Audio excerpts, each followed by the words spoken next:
You know that feeling when you try something so tasty and completely new to you that you have to pause and process all the delicious flavors you just ate?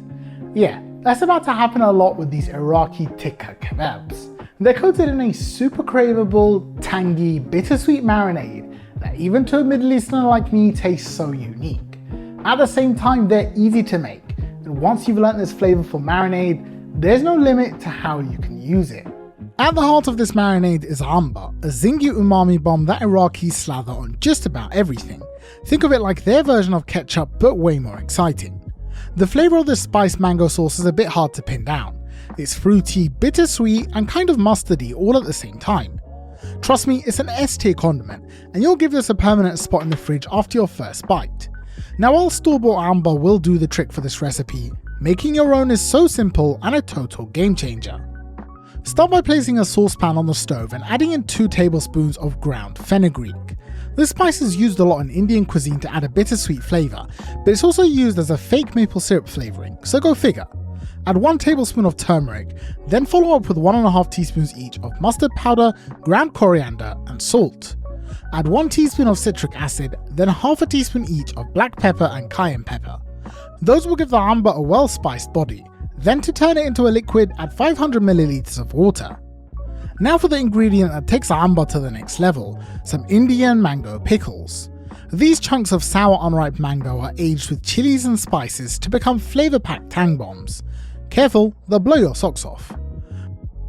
Add about 50 to 100 grams, or if you can't get them, slice some sour unripe mango chunks and add them with a little white vinegar. Turn the heat to medium-high, whisk everything together, then let the sauce cook for 10 minutes. As it heats, the fenugreek will naturally thicken the liquid, giving it this mesmerizing syrupy texture. Once the 10 minutes are up, turn off the heat and let the sauce cool for a few minutes. Then, using an immersion blender, blend the sauce until it's smooth. Now you can add water a little at a time to thin it out to a pourable saucy consistency. This recipe will make a lot of Amba, but once it's cooled, you can pour it in a jar and store it in the fridge for 2 to 4 weeks. As it ages, the flavour will continue to develop, and you'll have Amba sauce on hand to add a burst of tanginess whenever it's needed. Now that you've got your flavourful Amba sauce ready, we're going to kick things up another notch with the tikka marinade. To get started, you need another boatload of spices to give the chicken some seriously savoury flavour.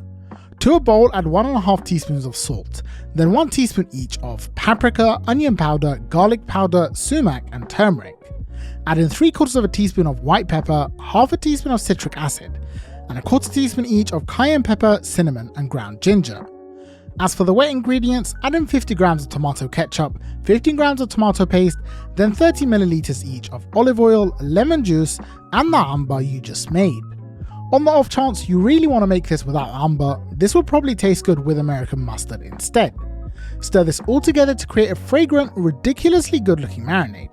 You might be tempted to eat it straight, but it's about to transform some boring chicken into the most fantastic kebabs. Here's how to cut this kilogram of chicken breasts into nice chunky pieces that'll stay juicy on the grill. Slice off the pointy end of the breasts, then cut it lengthways into 1-inch wide strips. From these larger pieces, cut into roughly 1-inch chunks, and that way they'll cook evenly. Pour your marinade over the chicken and then give it a good mix. Every piece should be thoroughly coated in the marinade so the flavours can really penetrate. Now just cover the bowl with a plate or plastic wrap and let it chill out in your fridge for about an hour for the flavours to infuse, or overnight is even better. Now I know waiting is the hardest part, so use that time to prep a brilliant fattoush side salad. We've covered fattoush a few times in these videos, and it always delivers a refreshing zingy bite that goes perfect with kebabs. Just don't dress it until right before serving so it stays crisp and fresh. You're then left with cooking the chicken. On a weeknight, I'll chuck the pieces in the air fryer for a quick and tasty meal, but going the extra mile for that char-grilled flavour is so worth it. Grab your favourite long skewers, then slide on about 8 to 10 pieces each. Don't crowd them and spread the pieces a little so they aren't too squished. Then your skewers are ready to go. Once your charcoal has ashed over, place the skewers right on top. They'll cook for about 10 to 12 minutes in total, and you need to rotate often to get a nice even char on all sides. Once they look like this and the internal temperature reaches 72 degrees Celsius, they're perfectly cooked and should be served right away. Cooking kebabs on the grill like this always gives them the best results.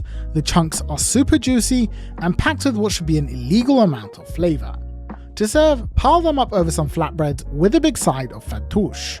Of course, don't forget some extra Amba sauce for dipping. Our sauce is here, and this one came from the store. It's alright, not incredible. Whoa. Whoa. Wow. That is way better. It's packed with so much more flavour.